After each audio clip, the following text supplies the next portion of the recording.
ব্ৰহ্মা বিষ্ণু মহেশ্বৰক সন্মুখত পাই মহাস্তুতি কৰিছে আৰু তেওঁ আশ্চৰ্য প্ৰকাশ কৰা বৰ্ণনাটো যেতিয়া এনেদৰে দিছে যে মই জগত সৃষ্টি কৰোঁতা জনক মই তপস্যা কৰিছিলোঁ কিন্তু তোমালোক যে তিনিজন ব্ৰহ্মা বিষ্ণু মহেশ্বৰ তিনি মহত্ব মোৰ সন্মুখত থিয় হ'ল তাৰ কাৰণে মই আশ্চৰ্য হৈছোঁ মোৰ ওপৰত কিয় ইমান সদয় হ'ল যাৰ কাৰণত দেৱতাসকলেও আজি আহি মোক দেখা দিছে মানে এই যেতিয়া মিনতি কৰিলে তাৰপিছত ব্ৰহ্মা বিষ্ণু মহেশ্বৰে হাঁহি হাঁহি তেওঁলৈ চাই উত্তৰ দিছে যে হে মহামুনি আমি কিয় তিনিজন উপস্থিত হলো তুমি আশ্চৰ্য হৈছা তাৰ সমস্ত কাৰণ আমি কৈছো তুমি ধ্যান দি শুনা তুমি আজি সমস্ত জগতৰ সৃষ্টিৰ যিটো মহত্বৰ কথা মনত ধাৰণা কৰি সেইজনকে বিচাৰিছা সেই জন্তুটো এই জগতত নিজস্ব ৰূপত নাই গতিকে সেই নিজস্ব ৰূপত আমি তিনি মহত্ব এক হৈ আছো মই সতৰ গুণত ব্ৰহ্মাই ৰজগুণত শিৱই তমগুণত তিনি তত্ত্বক আধাৰ কৰি এইটো জগত সৃষ্টি হৈছে গতিকে তুমি সেই জগত সৃষ্টি কৰোঁতাজনকে বিচাৰিছা যাৰ কাৰণতে আমি তিনিজন আহিবলৈ বাধ্য হ'ল কাৰণ তিনিজন আমি যদি নাহোঁ তোমাৰ মনৰ সংকল্প পূৰণ নহ'ব জগত সৃষ্টি কৰোঁতাজনৰ যিটো তত্ত্ব আমি তিনিজন মিলি এক হ'লেহে সেই তত্ত্বটো সম্পূৰ্ণ হ'ব সেইকাৰণে তোমাৰ মনৰ বাঞ্ছা পূৰণৰ কাৰণত ব্ৰহ্মা বিষ্ণু মহেশ্বৰ তিনিজনে আমি আহিছোঁ গতিকে জানি ল'বা এই তিনিজন অভিন্ন বুলি কেতিয়াও নাভাবিবা আমি এক কলমৰ এটাই শৰীৰ তিনিটা আত্মা এনেকুৱা এটা স্বৰূপত মায়া সংসাৰত আমি কৰ্মখিনি কৰি আছোঁ কিন্তু প্ৰকৃততে ক'ব পাৰে যে আত্মা এক হয় কিন্তু দেহটো এক হ'ব নোৱাৰে কিন্তু এতিয়া ব্ৰহ্মা বিষ্ণু মহেশ্বৰে কৈছে নহয় জগতে আমাক আত্মাটোহে ভিন্ন ৰূপত দেখিব লাগে কলেবৰত কিন্তু আমি এক বুলি ধৰি ল'ব লাগে গতিকে ব্ৰহ্মা বিষ্ণু মহেশ্বৰ আমি এক কলেবৰত ইজনক এৰি সিজন আমি সম্পূৰ্ণ নহওঁ সিজনক এৰি সিজনক আমি কেতিয়াও সম্পূৰ্ণ নহওঁ গতিকে তিনিজন এক হ'লেহে যিকোনো এটা কৰ্মসাধন হ'ব সৃষ্টিৰ এই ৰহস্যটোকে এতিয়া ব্যক্ত কৰিছে যি কৰ্মত ব্ৰহ্মা সন্তুষ্ট নহয় সেই কৰ্মত বিষ্ণু সন্তুষ্ট নহয়, শিৱও সন্তুষ্ট নহয়। যি কৰ্মত বিষ্ণু সন্তুষ্ট নহয় সেই কৰ্মত শিৱও সন্তুষ্ট নহয়, ব্ৰহ্মাও সন্তুষ্ট নহয়। তদ্ৰুপ যি কৰ্মত শিৱ সন্তুষ্ট নহয় তাত ব্ৰহ্মাও সন্তুষ্ট হ'ব নোৱাৰে, বিষ্ণুও সন্তুষ্ট হ'ব নোৱাৰে। তিনিজনে নিজস্ব এটা তত্ত্বৰে মহিমাৰে একত্ৰিত হৈ আছে কাৰণে এজন সন্তুষ্ট হ'লে বাকী সকল সন্তুষ্ট হ'বলৈ বাধ্য হ'ব। এই তত্ত্বটোকে এতিয়া প্ৰকাশ কৰি কৈছে যে আমি কিয় তোমালোকৰ ওচৰলৈ আহিলোঁ, যে পুত্ৰৰ কাৰণে তুমি যাক সংকল্প কৰিয়া জগতৰ ঈশ্বৰৰ তত্ত্ব আশা নাছিল। এতিয়া সেই পুত্ৰ কামনাৰ বাসনাটোক লৈ তোমাৰ সংকল্প সাকাৰ কৰিবৰ কাৰণে আমি তিনিজন আহিলোঁ। এতিয়া কিয় আহিলোঁ, কি ৰূপত এতিয়া তোমাক আমি তোমাৰ সংকল্প সাধন কৰিম, আহক পৰৱৰ্তী পদত উল্লেখ কৰিছে, আমি বিশ্লেষণ কৰিছোঁ। হে ৰাম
যে তোমাৰ যিটো পুত্ৰ কামনাৰ মহা আকাংক্ষা, সেই আকাংক্ষা পূৰণ কৰিবৰ কাৰণে আমি তিনিজনে তিনি অংশরূপে তিনি পুত্ররূপত তোমার গৃহত জন্মগ্রহণ করি, কারণ তোমার আকাঙ্ক্ষা তেতিয়াহে পূরণ হ'ব। এইবুলি যেতিয়া আশ্বাসিত কৰিলে তাৰ পিছত ইমান পুলকিত হৈ গ'ল, ইমান আনন্দিত হৈ গ'ল অত্ৰি আৰু অনুসূয়াই। ভাবিব পৰা নাছিল যে এজন পুত্ৰহে তেওঁলোকে বিচাৰিছিল, সেই এজনৰ ঠাইত এতিয়া ব্ৰহ্মাক পুত্ৰৰূপে পালে, বিষ্ণুক পুত্ৰৰূপে পালে, আৰু শিৱক তেওঁলোকে পুত্ৰৰূপত পোৱাৰ বাসনা এতিয়া তেওঁলোকৰ সম্পূৰ্ণ হৈছে। ইয়াতকৈ আৰু কি মহা কৃপা প্ৰভু ভগৱন্তে ভক্তক কৰিব লাগে। আজি সেইকাৰণে নানান ধৰণৰ তেওঁলোকক সেৱা পূজা পাঠ্য অৰ্ঘ্য দি পূজা কৰি সন্তুষ্ট কৰালে আৰু সকলোকে আশ্বাসিত কৰি ব্ৰহ্মা বিষ্ণু মহেশ্বৰো নিজৰ নিজৰ ধামলৈ গুচি গ'ল। এয়াই বিদুৰৰ আগত মৈত্ৰী ঋষিয়ে ব্ৰহ্মা বিষ্ণু মহেশ্বৰক তিনিজনকে পুত্ৰ হিচাপে পোৱাৰ যিটো মহা কাহিনী বৰ্ণনা কৰিছে। কিন্তু সেইবোৰ সমস্ত ইয়াৰ লগতে সংগত ৰাখি আমি এই মহা যে প্ৰভু ভগৱন্তৰ তিনি অৱতাৰ কেনেকৈনো সম্ভৱ হ'ল, কেনেকৈনো পুত্ৰৰূপে পালে, তাৰ এটা সুন্দৰ এক লীলা আছে, কাহিনী আছে। সেইটো আমি চমুকৈ বৰ্ণনা কৰিব বিচাৰিম দেই ভূসকল। এতিয়া ব্ৰহ্মা বিষ্ণু মহেশ্বৰে কেনেকৈ অতি বৃহৎ জন্ম ল'লে তাৰ এটা মহা যিটো লীলা, সতীত্বৰ ধৰ্মৰ এক মহা পৰিচয় অনুসূয়াৰ দ্বাৰা বৰ্ণনা কৰা হৈছে। এই জগতত অনুসূয়াতকৈ শ্ৰেষ্ঠ সতী আৰু নাই, এনেকুৱা এটা কীৰ্তি ৰৈ গৈছে। কিন্তু আপোনালোকে সকলোৱে জানে প্ৰত্যেক নাৰীয়ে নিজৰ ৰূপৰ মহিমাৰ কথা, নিজৰ গুণৰ মহিমাৰ কথাকে সৰ্বস্ব বুলি জ্ঞান কৰে। ঠিক তেনেকৈ তিনি দেৱৰ তিনি পত্নী ব্ৰহ্মা বিষ্ণু মহেশ্বৰৰ তিনিগৰাকী দেৱী লক্ষ্মী, সৰস্বতী আৰু পাৰ্বতী, প্ৰত্যেকে নিজৰ নিজৰ স্থিতিত নিজে শুদ্ধ।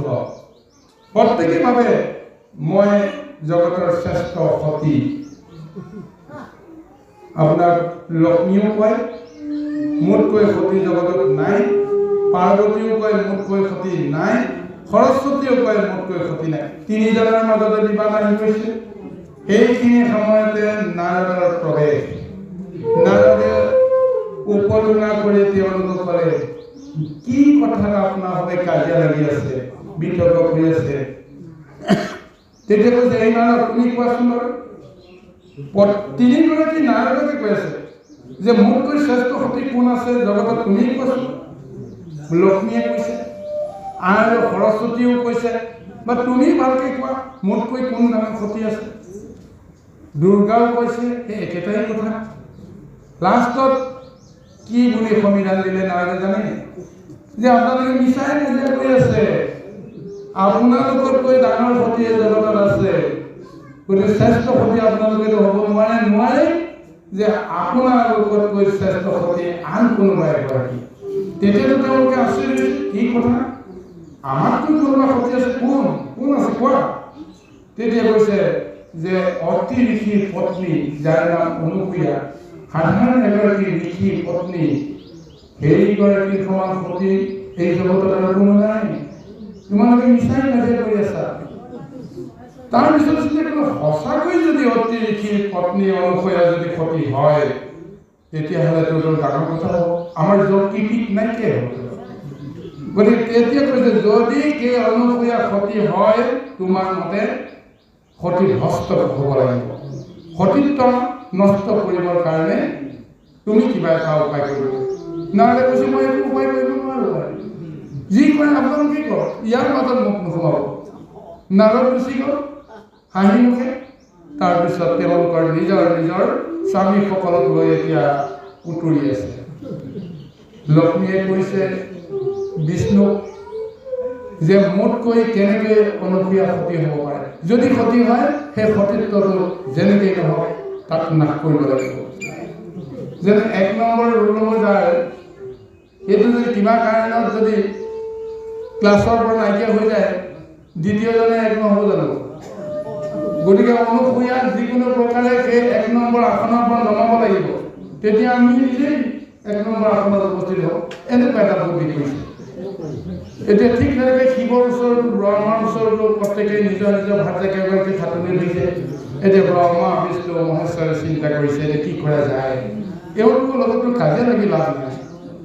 গতিকে এওঁলোকৰতো মনৰ মানে কামনাখিনিতো পূৰণ কৰিব লাগিব, আমাৰতো দায়িত্ব। গতিকে বাৰু দেখা যাওক, যি হয় হ'ব, আমি গৈ অনুসূয়াক সতীত্বৰ পৰীক্ষাটো আমি ল'ব লাগিব।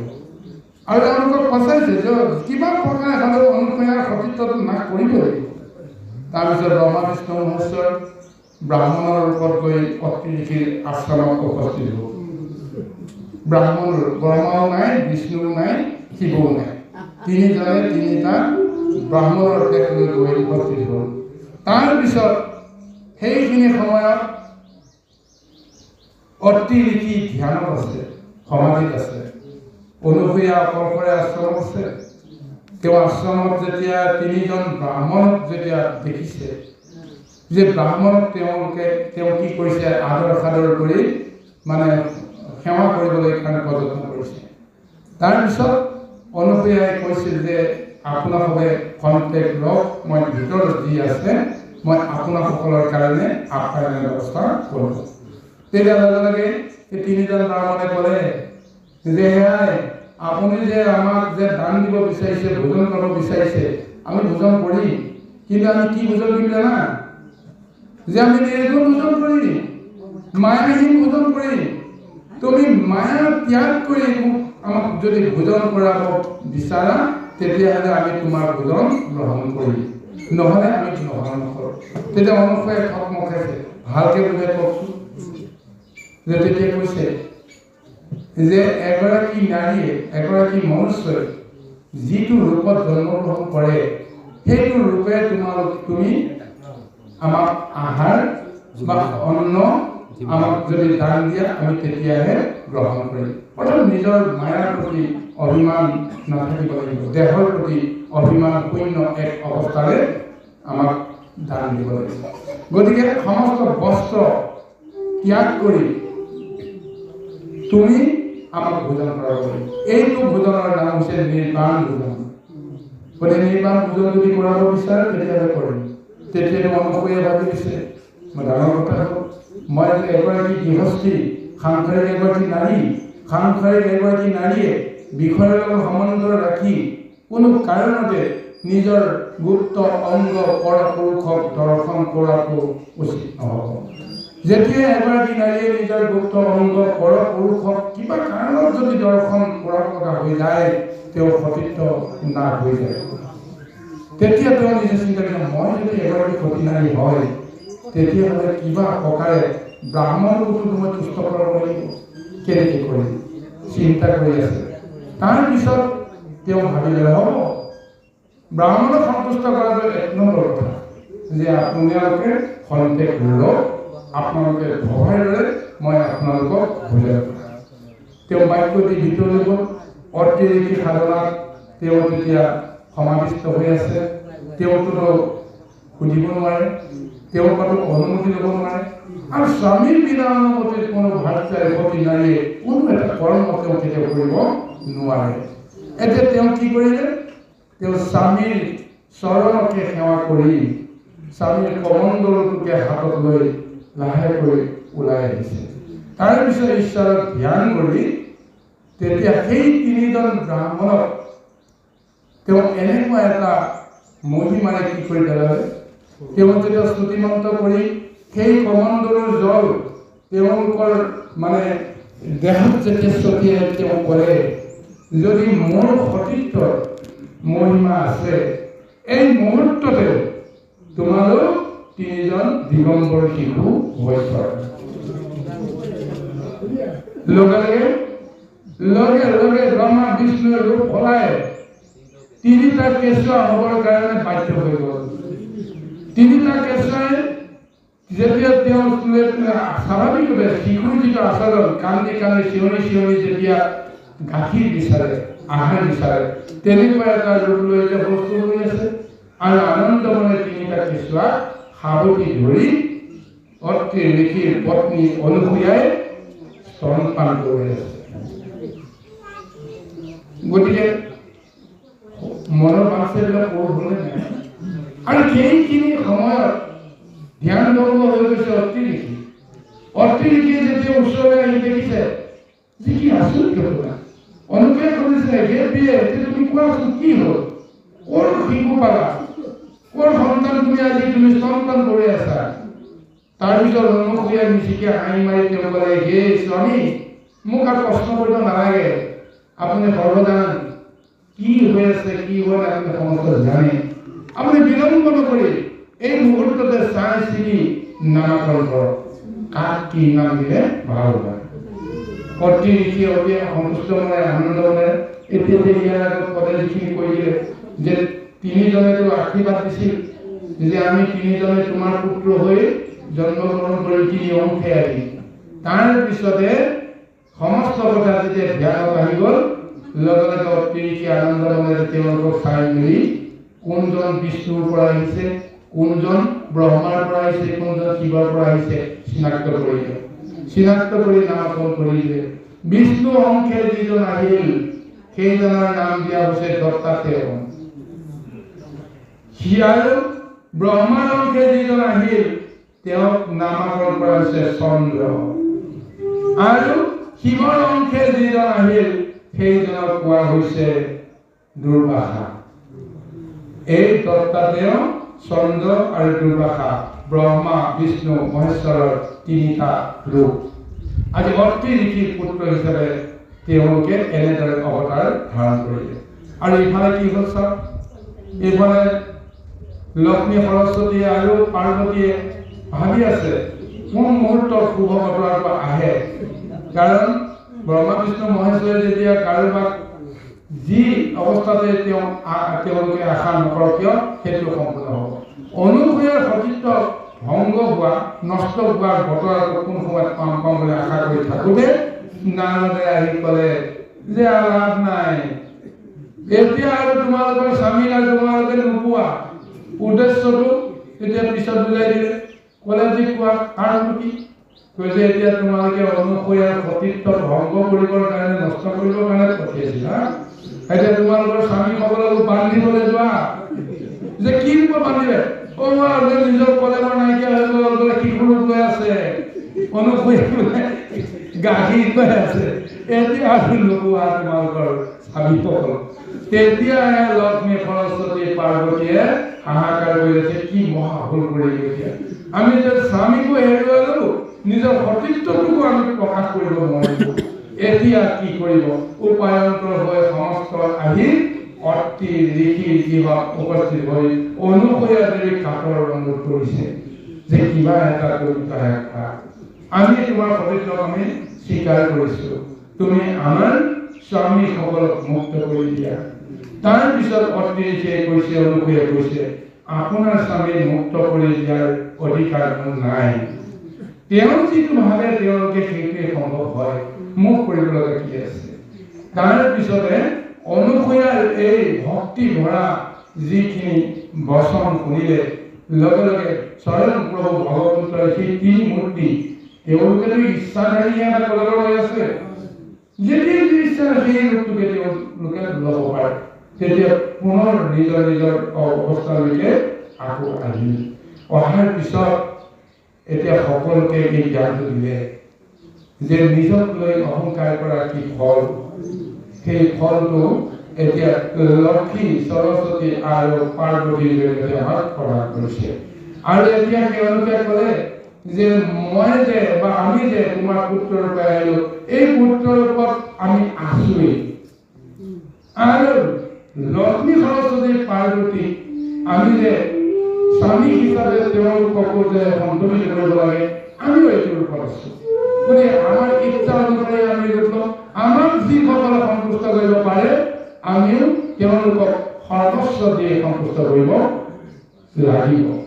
গতিকে এতিয়া আমাক কোনোবাই যদি অসন্তুষ্ট কৰে তাৰ ফলটো নিজে ভুগিব লাগিব। আজি এনেদৰে এই মহাকাখ্যান চলি আছে, বংশলতিকা এটা মহাবিৱৰণ। আহক সমস্ত সময়ৰ প্ৰতি লক্ষ্য ৰাখি আমি পথ কিছু আগুৱাই যাব লাগিব। গতিকে ইয়াৰ পিছত এটা বংশৰ পৰিচয় ইতিমধ্যে প্ৰায় শেষ হৈছে। দেৱভূতিৰ 9 গৰাকী কন্যাৰ দ্বিতীয়গৰাকী অনুসূয়াৰ কাহিনীটো ইমানতে সমাপ্ত হৈছে। ইয়াৰ পিছৰ কেইগৰাকী মহাবৰ্ণনা আহি আছে, আহক আমি বৰ্ণনা কৰিছোঁ। ৰাম ৰাম ব্ৰহ্মাংকে চন্দ্ৰ বিষ্ণু অদত্ত যোগেশ্বৰ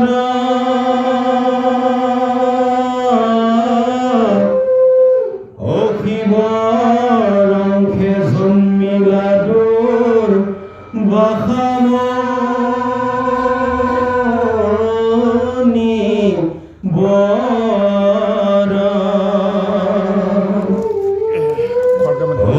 হিমতে অতি গৃহে অতিনি দেৱজাত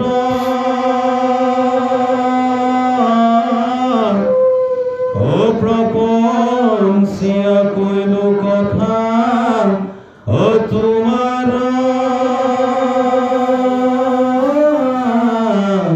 গত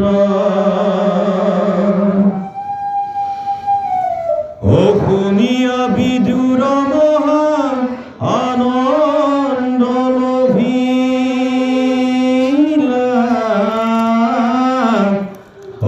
আনো কন্যা বংশ দেখি অকহিতে গিলা শ্ৰদ্ধা কন্যা অংগীৰস অৰিষিয়ে বিহাইলা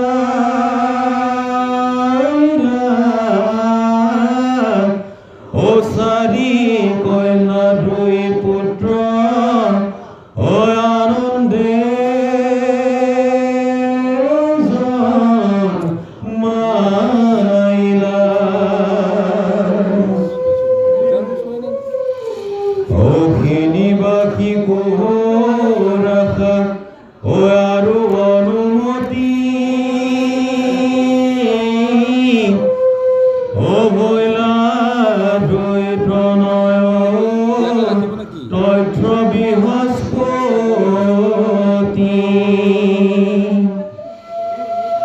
আৰু পুত্ৰ গণ প্ৰাণ অহুয়া আছে জাত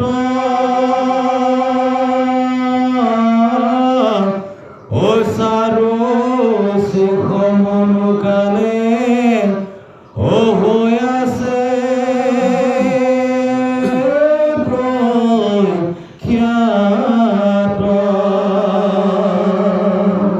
এতিয়া পুনৰবাৰ বিদুৰে মধ্যলিখিৰ পৰা জানিব পাৰিছে যে দেৱভূতিৰ তৃতীয়গৰাকী কন্যা যিগৰাকীৰ নাম আছিল শ্ৰদ্ধা, এই শ্ৰদ্ধাই অংগীৰসৰ লগত বিয়া হ'ল। অংগীৰসো হৈছে ব্ৰহ্মাৰে পুত্ৰ, এক মহাঋষি। এই অংগীৰস আৰু শ্ৰদ্ধাৰ জৰিয়তে 4 গৰাকী কন্যাৰ জন্ম হৈছে আৰু 2জন পুত্ৰৰ নাম জন্ম হৈছে। এই 4 গৰাকী কন্যাৰ নাম হৈছে শিনিবালী, কুহু, ৰাকা আৰু অনুমতি। আৰু 2জন পুত্ৰৰ নাম, এজনৰ নাম হৈছে উতথ্য, আনজনৰ নাম হৈছে বৃহস্পতি। এতিয়া যি বৃহস্পতি দেৱগুৰু আমি সকলোৱে জানিছোঁ, প্ৰকৃতপক্ষে এইজন এজন যে ঋষি, অতি ঋষিৰ বংশধৰ। গতিকে এই কথাটো অতি ঋষি বংশধৰ নহয়, আপোনাৰ দেৱভূতি কৰ্দমৰ এক বংশধৰ বুলি ক'ব লাগিব।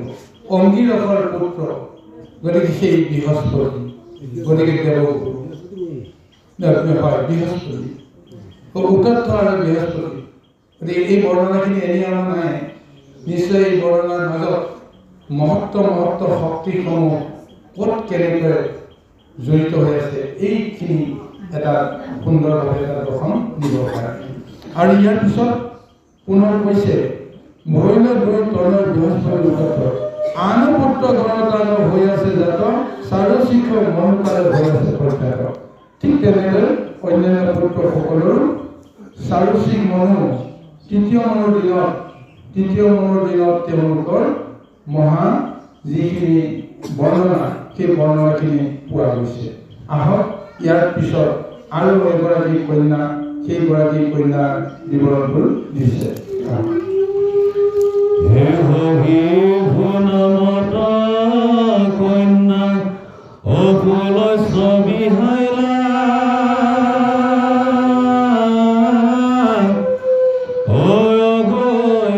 বিশ্বয়া দুই অপুত্ৰক জন্মাইলা। এ পূৰ্বে জঠৰাগ্নি যিটো সবাৰো আছিলা,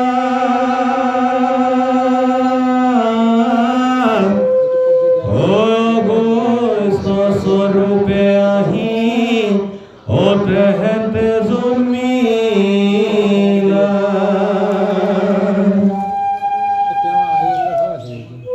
বিশ্বয়াত হন্তে বিলাত সম্প্ৰতি অভুলন্ত কুবেৰ জাক অভুলে ধনপতি।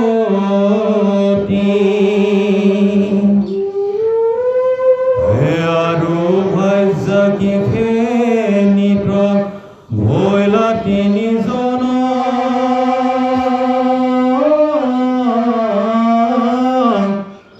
ৰাৱণ কুম্ভকৰ্ণ আৰু বিভীষণ। এতিয়া হবিৰভূ নামৰ চতুৰ্থ গৰাকী দেৱভূতিৰ কন্যা বা কৰ্দমৰ কন্যা ব্ৰহ্মঋষি পুলস্ত্যৰ লগত বিয়া হৈছিল আৰু তাৰ ফলত অগস্ত্য ঋষি আৰু বিশ্বৰূপা নামৰ দুই পুত্ৰ জন্ম হৈছে। গতিকে জানিব লাগিব অগস্ত্য ঋষি কোন। আজি সেই বংশটো ওলাইছে। এটা দুটা উদাহৰণ আমি সকলোৱে পাই আছোঁ অগস্ত্য ঋষিৰ মহিমাৰ কথা। এটা হৈছে কি যে তেওঁ ইন্দ্ৰজিৎ ৰজা চতুৰ্থ মনৰ দিনত তেওঁ অভিশপ্ত কৰি গাহৰ ৰূপত তেওঁক অভিশপ্ত কৰাইছিল আৰু সেই গাহৰ কাৰণে গজেন্দ্ৰৰ ৰূপ লৈ আন এজন আহিব লগা হৈছিল। গাহ গজেন্দ্ৰৰ দুইটা লীলা এনেদৰে সুন্দৰভাৱে বৰ্ণনা হৈ আছে। অগস্ত্য ঋষিৰ অভিশাপত ইন্দ্ৰদ্যুম্ন ৰজা অভিশপ্ত হৈ কি হৈছিল, গজেন্দ্ৰৰ নাম ল'ব লগা হৈছিল। আৰু সেই অগস্ত্য ঋষিয়ে কি কৰিছিল, তেটা যুগত ৰামক, ভগৱন্ত ৰামক তেওঁ শিৱ গীতা দান দিছিল। ধেমালি শিৱ গীতাৰ তত্ত্বখিনি বিৰজা দীক্ষাৰে দীক্ষিত কৰাই শিৱৰ পৰা শিৱ গীতা লাভ কৰিবৰ কাৰণে এক মহা কৃপা কৰিছিল সেই অগস্ত্য ঋষি। তাৰ পিছত অন্যজনৰ নাম হৈছে, অন্যজন পুত্ৰৰ নাম আপোনাৰ বিশ্বচৰা। এই বিশ্বচৰা দুগৰাকী ভাৰ্যা আছিল। এগৰাকী ভাৰ্যাৰ গৰ্ভত কুবেৰৰ জন্ম হৈছিল আৰু আনগৰাকী ভাৰ্যাৰ গৰ্ভত ৰাৱণ, কুম্ভকৰ্ণ, বিভীষণ তিনিজন। আমিতো সকলোৱে ৰাৱণৰ নাম জানোৱেই, কুম্ভকৰ্ণৰ নাম জানোৱেই, বিভীষণৰ নাম জানো, কিন্তু তেওঁলোকৰ পিতৃ পৰিচয় বংশৰ লতিকাত কোন আছে? কৰ্দম ঋষিৰ বংশ লতিকাত আছে, পৰিচয় আছে। গতিকে এই কথাখিনি অতি চমুকৈ আলোচনা কৰিছে। আহক ইয়াৰ পিছৰ গৰাকী কন্যা এতিয়া কাৰ লগত বিয়া হয় তাৰ বৰ্ণনা। ৰাম ৰাম ঘটি গৰ্ভে পুলা হেজন মাইলা তিনিজন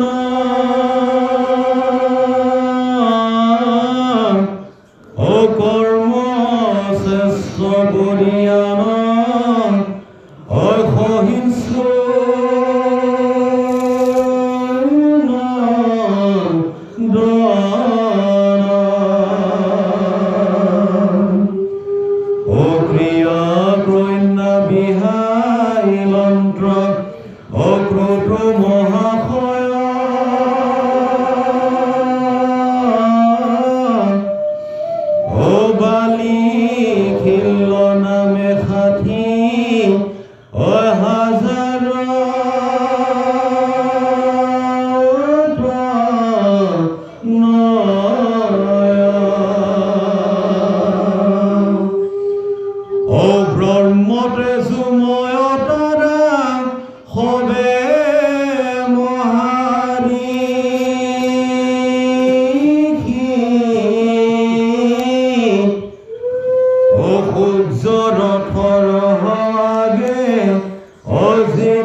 গতি নামৰ কন্যাগৰাকী অন্য এগৰাকী মহৰ্ষী পুলহে বিয়া পাতিছিল আৰু তেওঁলোকৰ মাজত তিনিজন পুত্ৰ আহিছিল। এজনৰ নাম হৈছে কৰ্মশ্ৰেষ্ঠ, আনজনৰ নাম হৈছে পৰিয়ান আৰু আনজনৰ নাম হৈছে সহিষ্ণু। ইয়াৰ পিছত প্ৰিয়া নামৰ যিগৰাকী কন্যা, সেই কন্যাগৰাকী বিয়া পাতিছিল কোনে? কুৰ্তু নামৰ এক মহৰ্ষীয়ে। আৰু তেওঁলোকৰ মাজত ৬০,০০০ সন্তানৰ আগমন হৈছিল। ধেমালি কথা নহয়, এজন দুজন নহয়, ৬০,০০০ ঋষিৰ জন্ম হৈছিল। এই ৬০,০০০ ঋষি একেলগে ঘূৰা পকা কৰে। অংগুষ্ঠ প্ৰমাণ কৰে একেবাৰে ক্ষুদ্ৰ ক্ষুদ্ৰ আকাৰৰ ঋষিমুনিসকল। সেই ঋষিমুনিসকলক বালিকিল্ল ঋষি নামে জনা গৈছিল। সদায় সূৰ্যৰ ৰথৰ আগত বালিকিল্ল ঋষি অৱস্থান কৰি থাকে, বহি থাকে। অৰ্থাৎ সূৰ্যৰ ৰথৰ আচল ৰশ্মিটো কোনে প্ৰকাশ কৰে? ৬০,০০০ এই বালিকিল্ল ঋষিৰ যিটো মহা তপ শক্তি সূৰ্যৰ ৰথৰ আগত প্ৰকাশ হয়। অৰ্থাৎ সেই ঋষিৰ যিটো শক্তি বা পোহৰ, সেইটোহে জগতে প্ৰথমতেই লাভ কৰে। তাৰপিছতে সূৰ্যৰ ৰশ্মিৰ প্ৰভাৱখিনি আহে। আৰু সেই ৬০,০০০ ঋষি অতি ব্ৰহ্মময় মহা তেজ আৰু শক্তি সূৰ্যৰ ৰথত তেওঁলোক সদায় উপবিষ্ট হৈ থাকিছিল। কৃষ্ণ।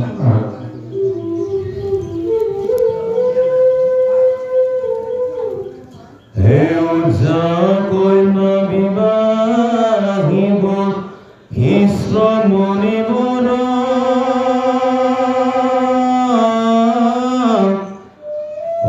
চিত্ৰ কেতু আধিঘাত জন্মাইলা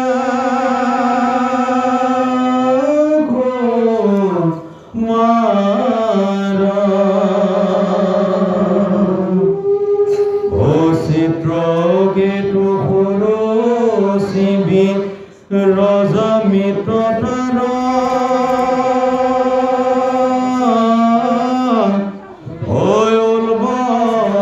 নৱকোভিত অজান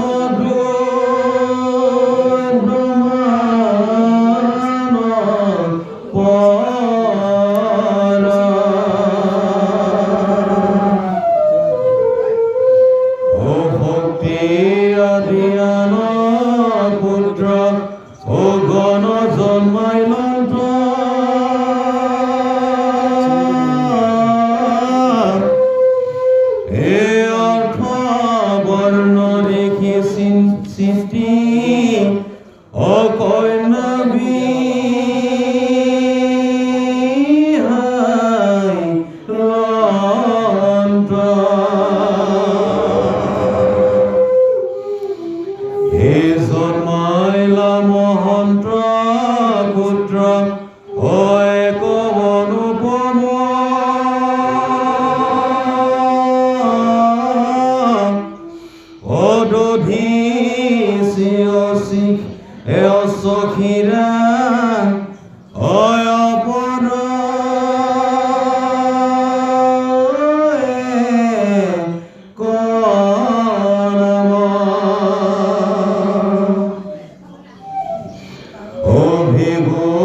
অষ্টম কন্যা।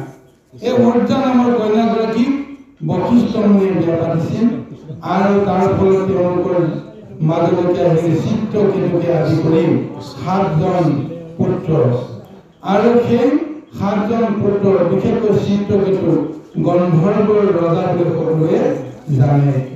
আৰু ইয়াৰ পিছত যিগৰাকী কন্যা আছিল সেইগৰাকী অষ্টম কন্যাৰ নাম আছিল শান্তি। শান্তি নামৰ কন্যাগৰাকী অথৰ্বৰ ঋষিয়ে বিয়া পাতিছিল আৰু সেই অথৰ্বৰ ঋষিয়ে বিয়া পতাৰ পিছত তেওঁৰ গৰ্ভত যি পুত্ৰ জন্ম হৈছিল সেই পুত্ৰৰ নাম সকলোৱে জানে, যাৰ মহত্ব কথা সকলোৱে বুজি পায়, শুনি আছে। দধিচি মুনি যি নিজৰ দেহটো ত্যাগ কৰিছিল দেৱ কাৰ্য সিদ্ধিৰ কাৰণে, বৃত্তাসুৰক বধ কৰিবৰ কাৰণে, যাৰ অস্থিৰে নিৰ্মাণ কৰিছিল বৰ্জ, সেই বৰ্জৰ শক্তি দধিচি মুনিৰ পৰা আহিছিল। আৰু সেই দধিচি মুনিও দেৱভূতিৰ এগৰাকী কন্যা যাৰ নাম শান্তি, সেই শান্তি নামৰ কন্যাগৰাকীৰ পৰা আহিছিল। ইয়াৰ পিছত ভীমৰ লগত যিগৰাকী বিয়া হৈছিল সেইগৰাকীৰ নাম হৈছে খ্যাতি। এই খ্যাতি আৰু ভীমৰ বংশধৰতে মাৰ্কেন্দ্ৰ মুনিৰ জন্ম হৈছিল।